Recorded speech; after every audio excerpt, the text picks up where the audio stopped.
Yang juga jadi sorotan lain hari ini, Partai Nasdem mengumumkan Anies Baswedan sebagai bakal calon presiden Partai Nasdem yang akan berlaga di pemilu 2024 mendatang. Ketua Umum Nasdem, Surya Paloh menyebut Anies memiliki kriteria yang cocok dengan Partai Nasdem untuk maju Pilpres 2024. Pengumuman Anies Baswedan sebagai bakal calon presiden disampaikan langsung Ketua Umum Partai Nasdem Surya Paloh. Surya Paloh meminta kader Partai Nasdem mengawal Anies dan menyiapkan strategi pemenangan pemilu presiden 2024 mendatang.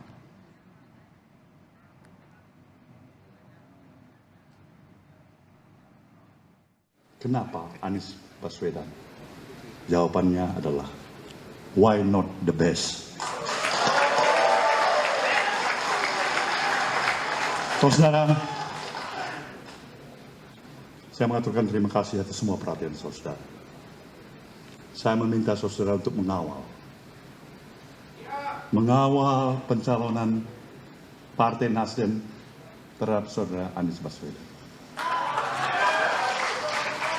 Perjalanan masih panjang. Tegur, katakan yang tidak cepat. Pemilihan sebagai bakal calon presiden diterima dengan hangat Anies Baswedan. Anies senang dan menghormati pilihan Partai Nasdem soal jadi kader. Anies tak ingin tergesa dan masih fokus mengurus ibu kota di sisa masa jabatannya yang habis pertengahan Oktober 2022.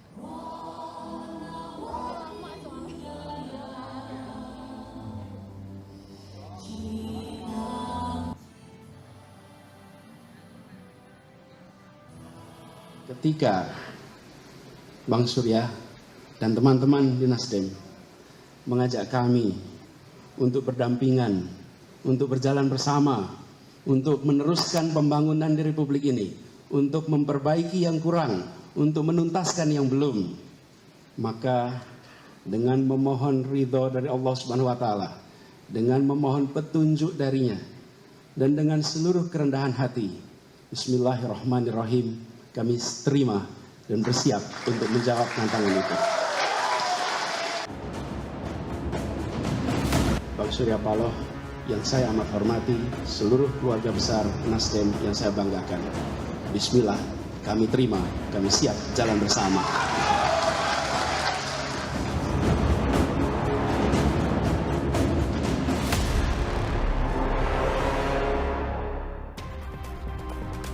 Partai Nasdem deklarasi Anies Baswedan maju sebagai bakal calon presiden 2024. Kita kupas soal Anies maju sebagai baca pres pilihan Partai Nasdem bersama dengan Wasekjen DPP Nasdem Herbawi Taslim dan Direktur Eksekutif Carta Politika Yunarto Wijaya. Selamat petang Bapak-bapak. Selamat petang Friska, Bang Taslim. Akan menarik nih kalau saya tanya dulu ke Pak Herbawi Taslim. Latar belakangnya. Kalau tadi kata Pak Surya Paloh kan, why not the best? Nah, sampai memutuskan ini adalah the best choice, ini seperti apa sih, Pak Hermawi? Ya, jadi sejak 15 Juni 2022, setelah kita berakhir Rakernas, kita kan telah menetapkan 3 bakal calon. Terus-menerus kita evaluasi. Kita ke daerah, diskusi dengan kawan-kawan, kita dalami track record-nya. Lalu kita membuat perencanaan. Diwarnai oleh berbagai dinamika politik, akhirnya kita sampai kepada pilihan jatuh kepada Anies. Karena? Mengapa Anies? Yang pertama, Anies satu dari 3 calon itu yang secara tegas mengatakan kesediaannya untuk maju sebagai Pilpres. Yang Pak Ganjar dan Pak Andika belum pernah kita dengar. Yang kedua, arus bawah, kami melakukan perjalanan 9 hari di 5 provinsi, itu arusnya memang kuat untuk Anies. Yang ketiga, mau tidak mau, kita harus terpengaruh juga oleh hasil survei. Survei CSIS kemarin juga menempatkan Anies, yang kalau head to head bisa memenangkan pertarungan, baik melawan Ganjar maupun melawan Pak Prabowo. Akhirnya kita berpikir ini agenda kita kan banyak. Kita masih menunggu sipol tanggal 14. Masih banyak acara-acara daerah yang masih padat. Ya sudah, kalau kita tidak ada halangan, kita bicara dengan partner-partner kita bicara dengan Demokrat, kita bicara dengan PKS, kita mau begini, apakah Anda siap? Hati kita sudah bertemu. Hati tiga partai ini sudah bertemu. Jadi sudah pasti tidak hanya Nasdem, tapi Demokrat sama PKS juga ya akan berkawan? Iya, tapi ada kendala teknis misalnya. Apa itu? Misalnya seperti PKS. Ketua Dewan Suruhnya ada di luar negeri. Padahal itu jabatan yang penting dalam proses pengambilan keputusan. Begitu juga Demokrat ada masalah-masalah intern yang tidak bisa, yang berbeda situasinya dengan Nasdem. Setelah kita berbicara, kita kompromi, akhirnya mereka juga mengerti. Tidak apa-apa, kalau mau Nasdem duluan, tidak apa-apa. Kami akan menyusul pada saatnya nanti kita akan bersama-sama. Oke, tapi udah pasti ya meskipun belum deklarasi, tapi dijanjikan akan berkawan nih Nasdem, Demokrat dengan PKS. Intinya hati kami bertiga sudah bertemu.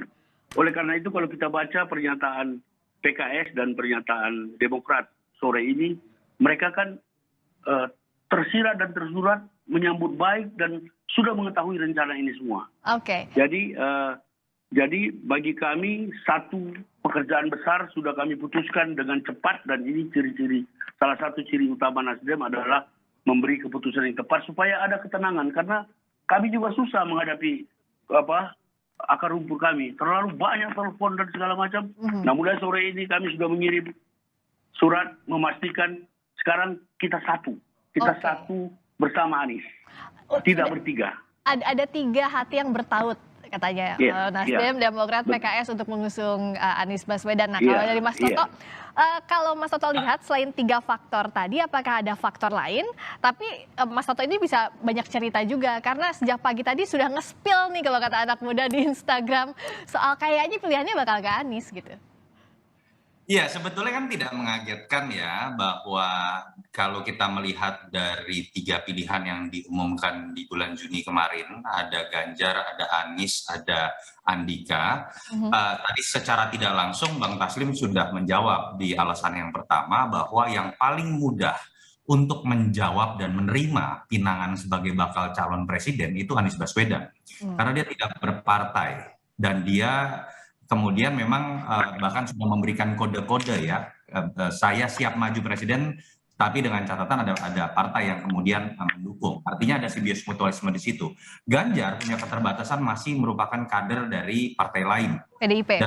Dan PDI Perjuangan. Dan kalau kita tahu Andika juga bahkan belum menyelesaikan masa jabatannya, dan kita tahu secara survei pun menurut saya memang belum mumpuni untuk menjadi seorang capres, tapi mungkin menjadi seorang cawapres. Jadi dari tiga alasan yang disebutkan Bang Taslim tadi, menurut saya yang tidak bisa dibantah adalah alasan pertama, ruang gerak yang leluasa buat Anies untuk menerima pinangan, sehingga ada keleluasaan juga buat Nasdem untuk kemudian melakukan deklarasi. Tetapi saya ada catatan kritis untuk alasan yang kedua dan ketiga. Ketika berbicara mengenai arus bawah dari pemilih Nasdem, katakanlah 5 provinsi saja tadi yang disebutkan dalam 9 hari dikelilingi. Itu kan tidak bisa dianggap sebagai representasi keseluruhan pemilih yang bisa memenangkan seorang capresnya gitu ya. Dan bahkan kalau survei Carta Politika, indikator atau SMRC, cross tabulasi data kita sebetulnya masih memperlihatkan basis pemilih dari Nasdem itu paling banyak itu bukan ke Anies Baswedan, masih ke Ganjar Pranowo. Itu mungkin kalau kita spekulasikan terlihat dari bagaimana histori Nasdem yang berada di barisan koalisi Jokowi yang lebih identik dengan Ganjar dibandingkan dengan Anies. Yang ketiga, survei CSIS sendiri kan juga jadi catatan. Kalau digunakan sebagai sebuah rujukan, pertama catatan kritisnya adalah itu survei hanya untuk usia 17-39 tahun. Pemilu kita itu tidak di usia 17-39 tahun, tapi di keseluruhan usia yang kita bisa lihat head to head-nya pun itu masih memenangkan Ganjar atau Prabowo bahkan, karena Anies masih ada di peringkat ketiga. Jadi saya sih lebih melihat bukan alasan survei atau alasan arus bawah yang dikuantifikasi, tetapi alasan pertama tadi yang memang tidak bisa diganggu-gugat, bahwa ketika Anies bukan merupakan kader dari partai lain dan surveinya tinggi, pertama Nasdem punya keluasan untuk mendeklarasikan, kedua saya harus akui juga bahwa kotel efek itu lebih mungkin didapatkan dibandingkan dengan mereka mendeklarasikan kader partai lain yang notabene identitasnya itu masih akan melekat pada partai yang sebelumnya, sehingga menjadi sangat sederhana bahwa memang yang paling menguntungkan dalam hitung-hitungan secara taktis, secara elektoral buat Nasdem saat ini dengan berbagai macam pro dan kontra adalah Anies Baswedan. Oke, ini jadi catatan paling logis begitu Pak Hermawi. Termasuk yang menarik juga saya melihat diksi yang digunakan itu calon presiden. Meskipun secara normatif kan sebenarnya sekarang bakal calon presiden. Apakah memang yang ingin disampaikan Nasdem bahwa ini tidak akan berubah nih sampai nanti daftar ke KPU ya namanya Anies sambil meminang partai-partai lain juga begitu Pak Hermawi? Ya, jadi dari awal sejak Nasdem ada itu salah satu ciri khasnya adalah konsistensi. Kami konsisten waktu kami menetapkan 3 bakal calon di Rakernas, masih banyak pertanyaan. Ini masih mungkin nggak 3 di luar 3 ini? Kami mengatakan pokoknya calon Nasdem nanti pasti salah satu di antara 3. Nah kalau sekarang kita sudah tetapkan 1, masih ada pertanyaan. Ini 1 ini masih mungkin berubah atau tidak? Nah ya. Ya, dunia ini penuh dengan perubahan. Tetapi secara spesifik kami bisa katakan sampai sekarang kita nggak ada pemikiran untuk merubah calon kita kecuali Anies Baswedan. Sampai hari ini kita telah juga berketetapan hati, telah berkomunikasi, telah ada kesamaan-kesamaan pandangan dengan partai-partai yang mencapai kecukupan. Mudah-mudahan, insya Allah, puji Tuhan, kita akan berangkat ke KPU dengan nama Anies Baswedan dan wakilnya. Sudah sepakat dengan wakil atau belum? Sudah dibicarakan sama si wakil atau belum? Kalau soal wakil itu next step. Kita terus berbicara dengan kawan-kawan. Saya percaya pada saatnya nanti akan tercapai kesesuaian. Karena prinsip-prinsip yang kita ingin junjung tinggi adalah kepentingan bangsa, kepentingan negara di atas kepentingan partai. Nasdem siap berkorban demi kepentingan lebih besar. Apa itu kepentingan lebih besar? Kepentingan bangsa dan negara. Itu yang tadi pagi juga digariskan oleh Pak Surya Paloh. Jadi kalau rujukannya kepentingan yang lebih besar, pasti ketemu. Kita yakin. Oke, Mas Toto melihatnya akan mudah seperti jalan tol nggak nih menggait partai-partai lainnya? Kalau tadi kan Pak Hermawi bilang tampaknya sudah ada yang bertaut Demokrat sama PKS meskipun belum deklarasi secara resmi begitu, baru Nasdem saja. Kita pernah punya presiden loh bahwa seorang calon wakil presiden pun itu bahkan bisa berubah di hitungan menit-menit terakhir atau jam-jam terakhir. Jadi kalau ibarat sebuah pertandingan sepak bola sebelum peluit berakhir itu tidak bisa kita nyatakan bahwa skor itu sudah pasti akan seperti yang kita lihat di menit 50, di menit 60. Nah kalau kita analogikan pertandingan sepak bola ini bahkan belum selesai babak pertama menurut saya gitu ya. Dan kita juga melihat bagaimana pertarungan kepentingan di panggung belakang itu biasanya akan menentukan apa yang akan menjadi ikatan dari koalisi. Panggung depannya betul, mereka akan berbicara mengenai nama capres-cawapres, lalu kemudian bicara program, visi misi dan lain-lain. Tapi panggung belakangnya kan yang tidak pernah kita bisa buktikan kan rumor terkait mahar, rumor terkait negosiasi mengenai kursi menteri. Itu yang biasanya juga akan berpengaruh sampai menit-menit terakhir. Jadi saya harus mengatakan, walaupun bahkan sudah dideklarasikan seperti yang terjadi pada Gerindra dengan PKB, selama belum ada pendaftaran resmi, itu memang kan masih disebut sebagai bakal calon. Ya. Sehingga saya harus mengatakan ini bukan koalisi, tapi sebuah kongko politik semata yang masih mungkin mengalami perubahan pada situasi menjelang pendaftaran nanti. Dan kita tahu pendaftaran bahkan masih sekitar 1 tahun lagi. Masih panjang perjalanan, tapi kalau dari Nasdem apa yang menguatkan bahwa ya akan datang ke KPU membawa nama Anies Baswedan begitu? Jadi begini, berangkat dari keyakinan bahwa dialog-dialog dengan partner koalisi itu intensif. Pertemuan-pertemuan dengan capres kita juga intensif. Ada kesamaan pandangan yang demikian kental. Oleh karena itu, benar Toto tadi, di politik ini selalu berdinamika, tetapi kita tidak ada niat. Sampai sekarang kita tidak punya reserve. Kita hanya punya ini. Tapi sampai sekarang begitu ya Pak Hermawi ya, sampai sekarang. Besok jadi kita lihat dulu. Politik itu kan salah satu politik itu kan selalu diwarnai oleh perubahan, tapi juga kan selalu ditandai dengan konsistensi. Orang-orang yang konsisten dalam bersikap, bertutur kata, satu kata dan perbuatan akan mendapat tempat di hati rakyat. Itu salah satu pegangan kami dari Partai Nasdem. Oleh karena itu. Oke.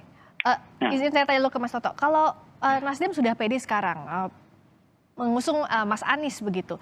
Tapi di sisi lainnya apakah kotel efeknya memang yang dicari dengan waktu yang sebegitu cepatnya begitu? Karena memanfaatkan Anies Baswedan ini bukan kader partai mana-mana. Iya, saya harus mengatakan bahwa memang ada ujian sejarah yang pernah dilewati oleh Nasdem ketika berbicara mengenai konsistensi ya. Ketika berbicara mengenai mendukung Pak Jokowi tahun 2014, Nasdem bahkan terlebih dahulu dibandingkan dengan partai-partai lain termasuk PDI Perjuangan terlebih dahulu.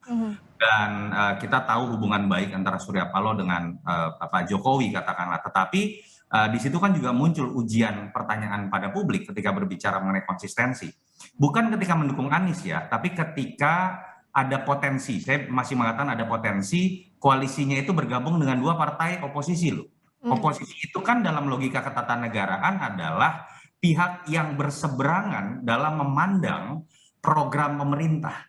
Ya. Artinya di situ bisa ada pertanyaan publik mengenai uji konsistensi tadi. Ini bukan tentang Anies, tapi mengenai memilih untuk Partner kemungkinan begitu ya? partai Partner oposisi begitu. itu saya pikir akan jadi tantangan yang tidak dihadapi oleh Nasdem ketika diuji konsistensinya pada tahun 2014 minimal dalam pertanyaan-pertanyaan publik. Nah, masuk ke pertanyaan Priska tadi, menurut saya dengan waktu yang masih jauh, Bang Surya berani kemudian mengambil keputusan bahkan sebelum PKS dan Demokrat sudah mengambil keputusan, Ya. saya pikir ini dimulai juga dengan sebuah kesadaran bahwa ketika akan berkoalisi dengan oposisi, bahwa ketika memilih Anies sebagai capres yang pernah berseberangan di Pilkada DKI 2017 misalnya, menurut saya di situ pasti ada sebuah goncangan atau pertanyaan dari konstituen juga. Tetapi itu mungkin dianggap akan bisa diselesaikan dan dinetralisir dan didapatkan perimbangannya dengan sisa waktu yang lama.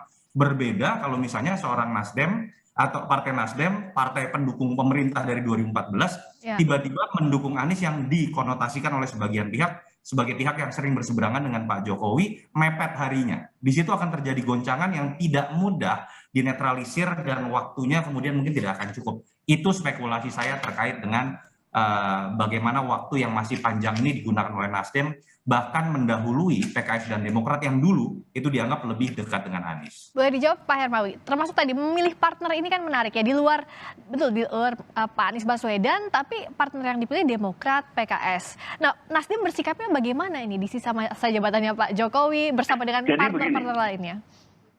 Tadi sudah ditegaskan dalam sambutan Pak Surya bahwa komitmen kita kepada pemerintahan Pak Jokowi sampai 2024. Full kita memberi dukungan tanpa reserve sedikit pun. Yang kedua, yang kita bicarakan sekarang ini kan 2024 ke depan. 2024 ke depan. Yang ketiga, bagi kami yang utama adalah kesamaan dalam memandang persoalan bangsa baik global maupun domestik. Dan ini kita ketemu. Kita ketemu dengan kedua partai ini. Kalau seandainya, bagaimana kalau seandainya semua partai punya pandangan yang sama dengan Nasdem? Ya, alhamdulillah, mari kita bertanding. Oke. Yang penting kan bagaimana pemilu ini membawa kesejahteraan, bagaimana pemilu ini tidak memecah belah kita, bagaimana pemilu ini memperkukuh kita sebagai sebuah bangsa yang plural. Itu yang utama bagi Nasdem. Oke, baik. Terakhir, Mas Toto, singkat saja. Jadi apa yang harus Nasdem lakukan, termasuk kalau yang menarik juga hari ini, komentari singkat saja, Pak Jokowi datang ke Jawa Tengah bersama Ganjar. Nah, ini bisa dikatakan kode-kode terkait atau yang nggak bisa serta-merta gitu, Mas Toto? Ya, saya tidak tahu ya, tapi Pak Jokowi kan memang senang memberikan kode simbolik ya kadang-kadang. Dan saya berharap sekali kemudian ke depan ada pertemuan Bang Surya Paloh dengan Pak Jokowi dan kemudian kita ingin mendengar apakah pertanyaan-pertanyaan publik termasuk konstituen terkait apakah betul sudah ada izin dari Pak Jokowi, apakah kemudian ini tidak berimplikasi kepada posisi Nasdem dalam barisan koalisi, itu semoga bisa terjawab. Dan paling penting adalah kita siapapun saya pikir harus menghormati ya keputusan sebuah partai, tetapi adalah tugas buat partai juga merasionalisasi dan memberikan jawaban atas pertanyaan-pertanyaan yang muncul dari publik dan konstituen ketika ada perubahan besar yang dianggap berbeda dengan sejarah yang pernah mereka letakkan dalam konstelasi politik. Baik, kita akan lihat bagaimana bola bergulir sampai nanti 2024 uji konsistensi buat Nasdem juga. Terima kasih Pak Hermawi Taslim, terima kasih Mas Toto Yunarlubis, Terima kasih, beragam Rizka. di Kompas Terima kasih, TV. Selalu.